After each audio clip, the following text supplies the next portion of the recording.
We have, I think, farmers super excited for growing the resilience of their enterprises, on reducing the harmful impacts on the environment, on increasing their positive impacts on the environment, and for producing really healthy and sufficient food for all, because in the end, that's what farmers are super motivated by, and in our understanding of sustainability is a core part of the work we ought to do.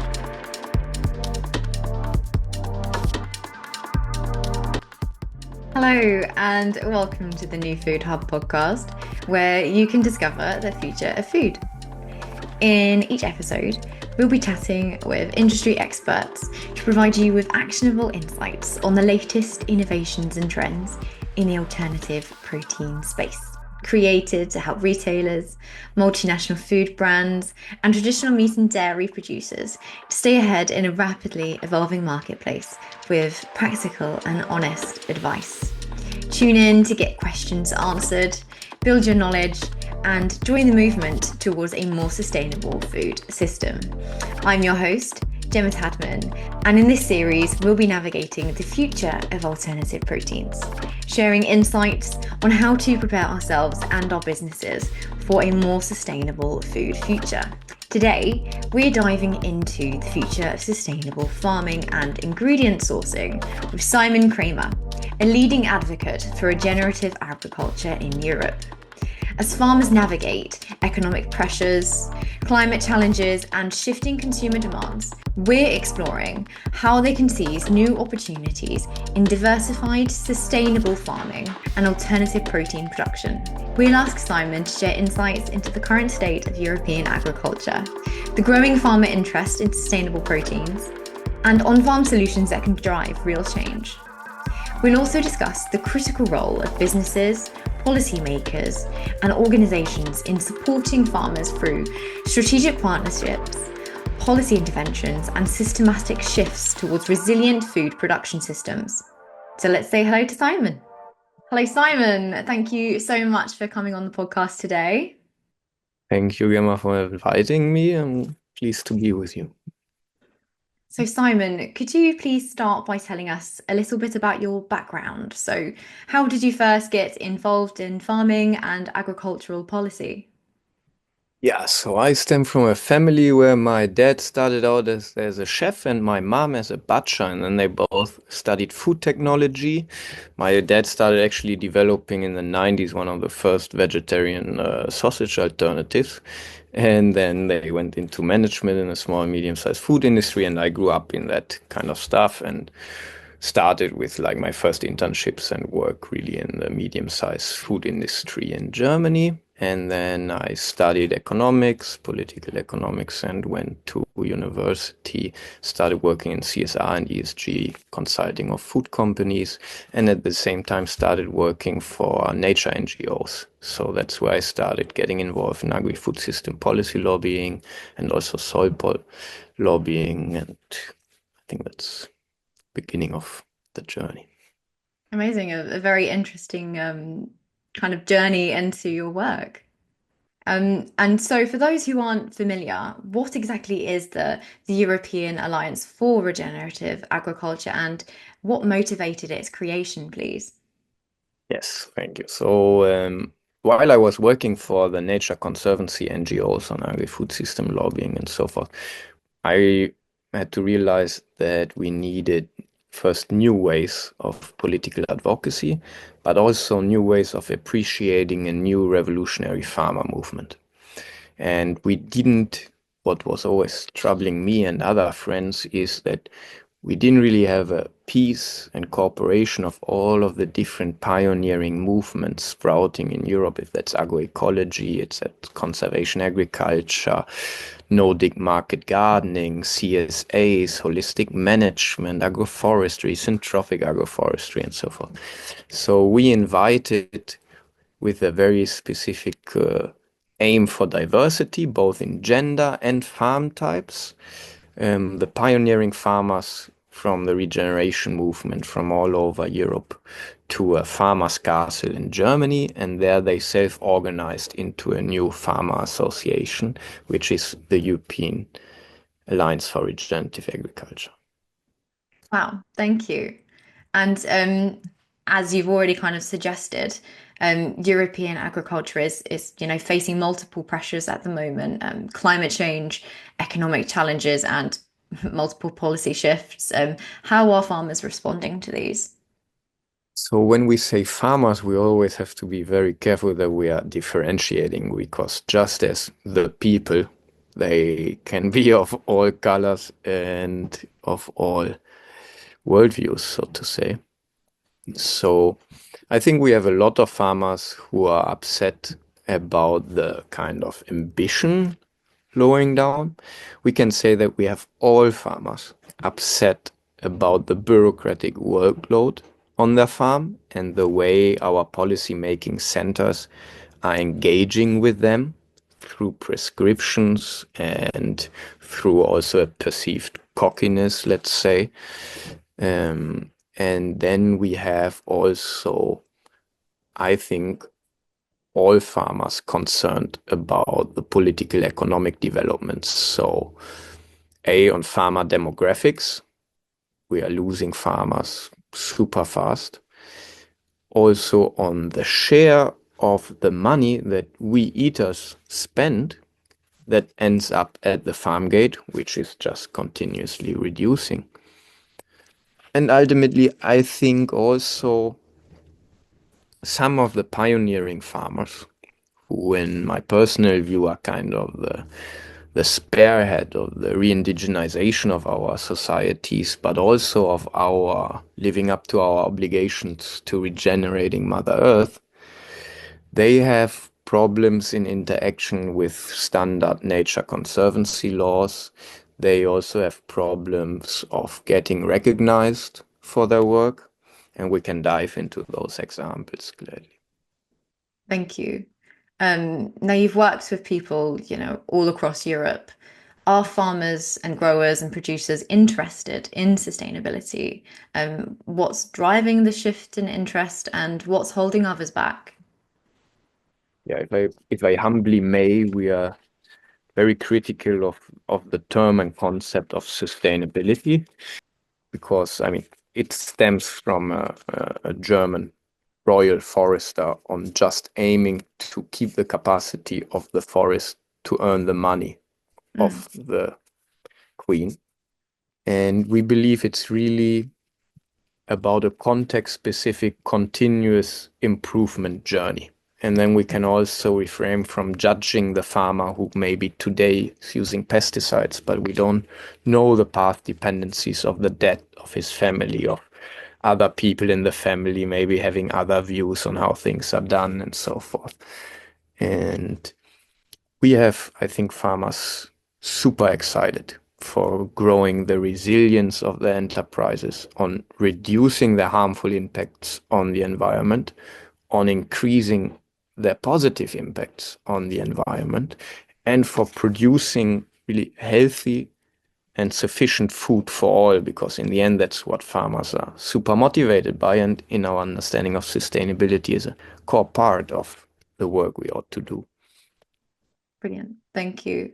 And would you say there are any common misconceptions at the moment around the world about shifting to growing more alternative proteins or to using regenerative agricultural methods? Yeah, I think we can do an endless podcast on those. And we are working on several fronts of these. If that's, for example, epistemological, methodological, and data problems in our life cycle assessment methodologies, really in the baseline sciences, where we have to catch up with newer developments in natural sciences and so forth. But also, I think, if I may make an example, which usually is not so understood, a very practical example. For example, we have a lot of bigger farms, conventional farms all over Europe, but also in Germany, where if they are mixed farms, so if they still have animals, they have a different capacity in economical terms regarding to the operational costs and the investment costs, but especially the opportunity costs of doing something different, which are much more beneficial to getting on the regeneration journey if they still have animals. for example, for producing alternative protein crops. So, for example, for producing legumes, which the biggest problem is still the opportunity cost because the price of legumes per hectare is just much lower they get than if they grow other stuff. But for example, if they have cows, they get a quicker entry in being able to grow these because they can feed some of that or more of that to cows while beginning to grow them and not needing to buy feed for the cows from somewhere else. And importantly, get the nitrogen benefit. Because as we know, if I, for example, grow some legumes, afterwards I can grow some wheat without having to put 150 kilograms of synthetic nitrogen fertilizers. And we can be very aware that for the bulk of our farmers, which are conventional farmers, we need these easy entries because otherwise we are very much into alienating them. For example, what happened in the Netherlands, even with Mm. broader political repercussions. So then would you say that cost is potentially one of the biggest barriers that farmers face when trying to diversify into both regenerative agriculture and alternative proteins? Totally. And we have to be very aware that if we say costs, it's not only investment costs for new seeds or let's say a new seed or something I would need to diversify because I don't have the managing infrastructure, but especially also opportunity costs. So we have our farmers in Europe have 550 billion in debt. They are suffocating, as many of our fellow citizens too, under debt payments, which makes it very complicated to act because if I do a tiny mistake and I get down on the rate to repay, I might lose the heritage of my family where we are farming for 5 years. And if I'm now the one losing it, like that creates a lot of pressure on you. And as we see in the farm numbers, that is just a completely, unfortunately, still accelerating risk. Moving on to kind of the business case for farmers to diversify, beyond sustainability, why might farmers consider diversifying into plant-based crops and farming methods like regenerative agriculture? So into regenerative agriculture, we now like to say regenerating forms of agriculture so that we are degrowing the alienation between us and everyone can just cross-identify. Um, is exactly the biggest drivers are generational renewal, adaptation to climate change, and getting more cost efficient, meaning making a better gross margin on the hectare. And then diversifying is an integral part of that. If that's, for example, also diversifying for growing seeds again. Because as we talk about more protein crops, we also have to grow the seed capacity to have more protein crops. Or if we also like to say like legumes and cover crops, we can have an impact on the regrowing of the farmer agency if they, for example, start again to learn to grow their own cover crop seeds, which is an entry towards learning even more into growing their own seeds. Do you see potential for regenerative farming practices to supply ingredients for plant-based products, thereby creating new market opportunities for farmers? Totally, I think those potentials are there.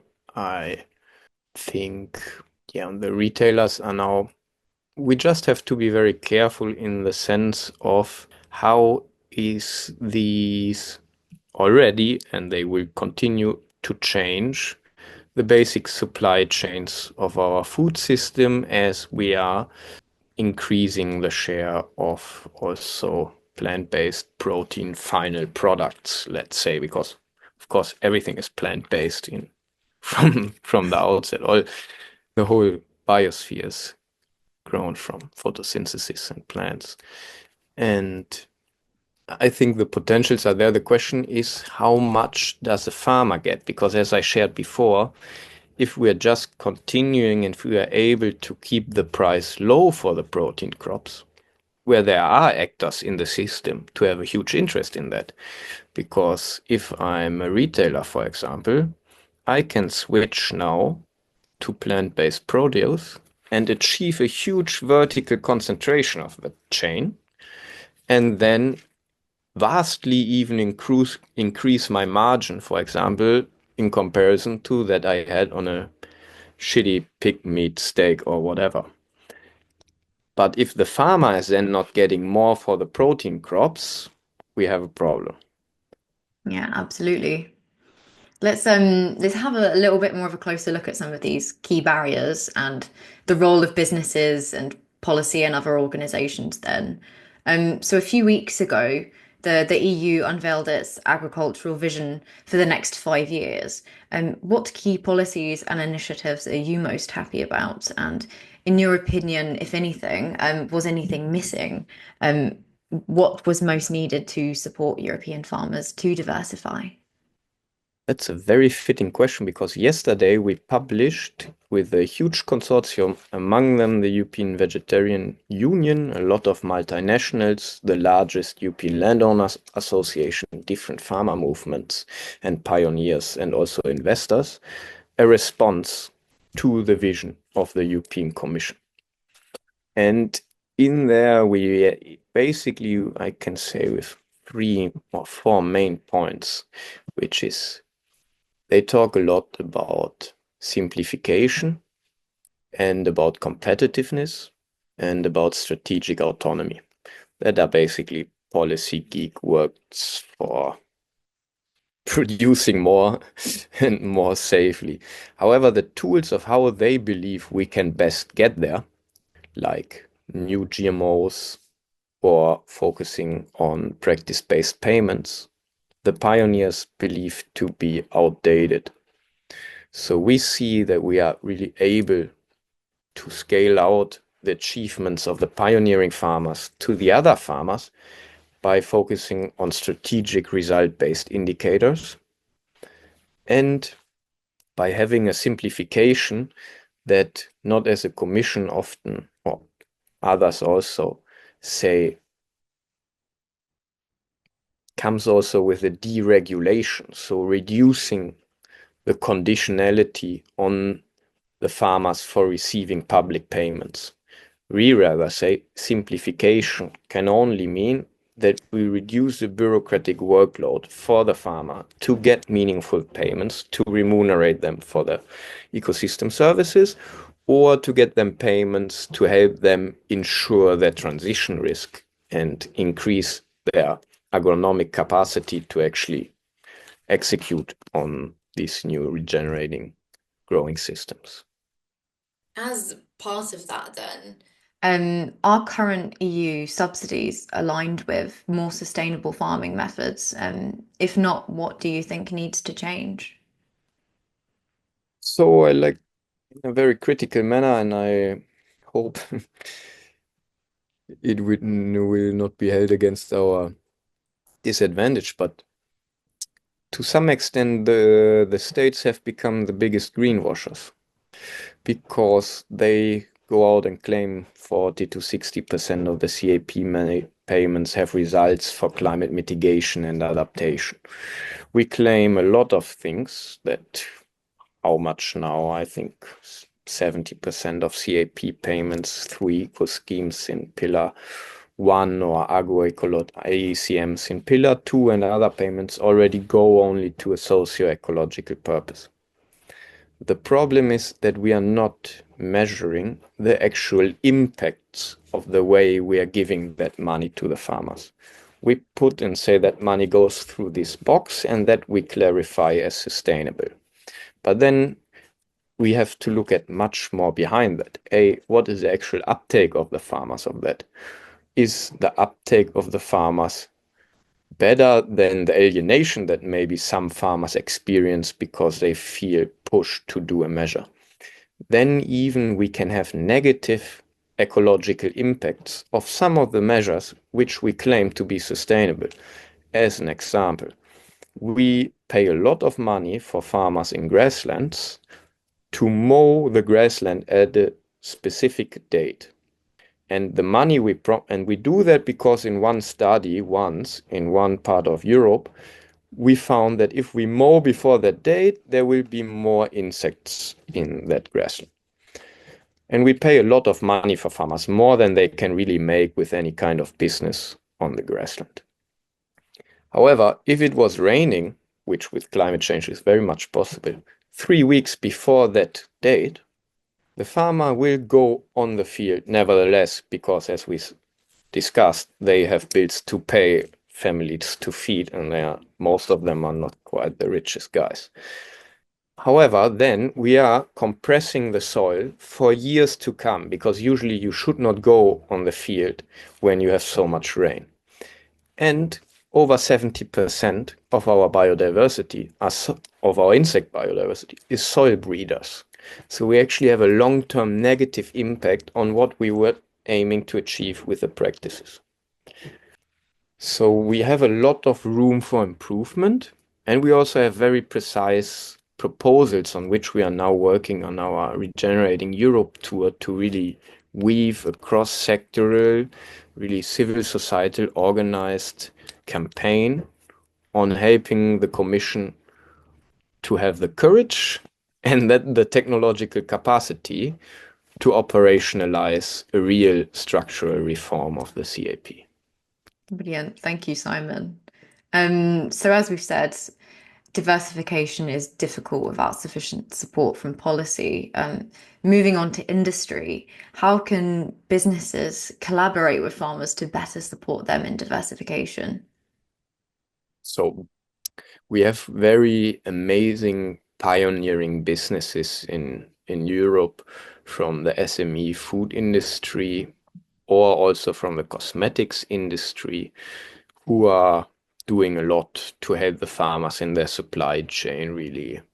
Then we have, of course, a lot of farmers in bigger supply chains where we are now starting to try, and we have pilots and a lot of people moving. I mean, there's also a lot of fear of greenwashing, and rightly so, but also a lot of genuine attempts by some bigger corporations to help the farmers in the supply chains, because they just feel the pain of climate change, reducing crop yields, and so forth. For example, we can take vegetable and nut producers, and because they are very, very climate fragile. If we look at the yields of vegetables in Europe over the last 2, 3 years, they are drastically reducing or increasing in the volatility. And that has a lot of cost for the businesses in those supply chains. And I think what many of those businesses are trying is what we are now also proposing for policy. So result-based support, different kinds of financial support, and there through this breathing room to do experimentation and diversification. And if we talk then of diversification, we still have a lot of work to do, for example, for agroforestry.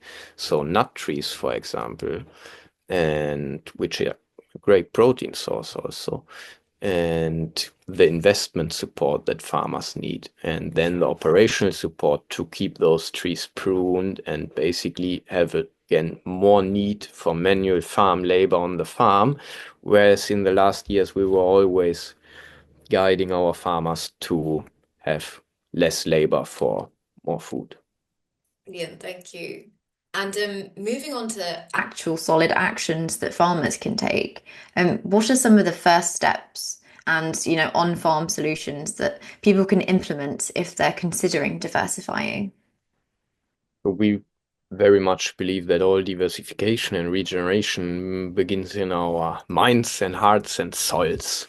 So one is, of course, a mindset shift, and really this wish to attempt to what now a lot of farm heroes are amazingly showing is possible.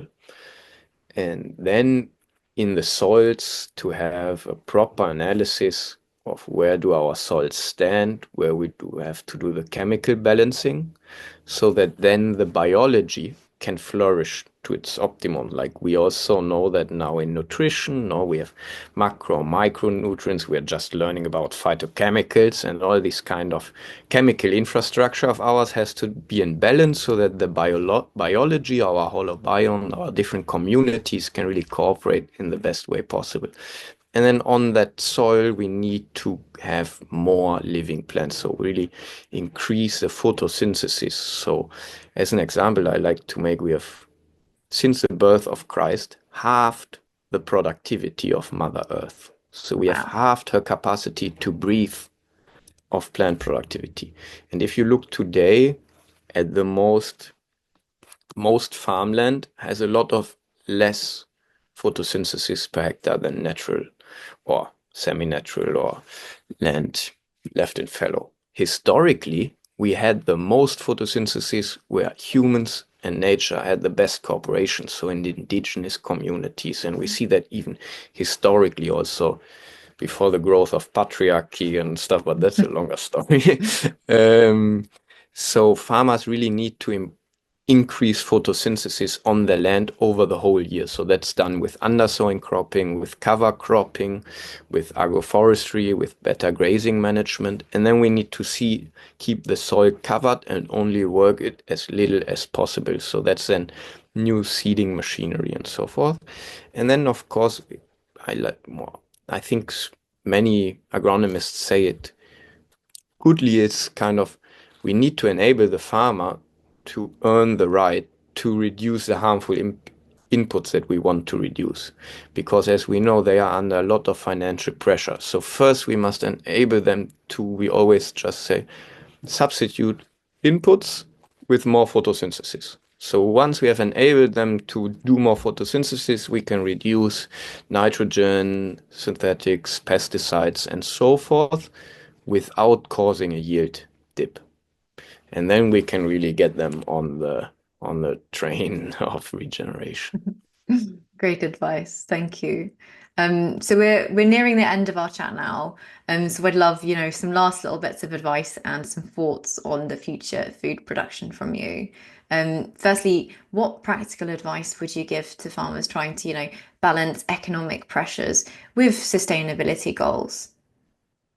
A little bit like I lined out before, I think it's really important to get into the mindset shift and then study what the pioneers of your farm type have been doing in the beginning of their journeys and connect to local pioneers of your region, which might not have the same farm type, but which for sure already have the context specific knowledge on how to get the cover crop seeds, which best cover crop mixes are working in our area. Maybe we have a biopesticide or biofertilizer producer in the area, also just to have the network to exchange on a local balance. So really the social network of the mindset shifted farmers and then the University of YouTube.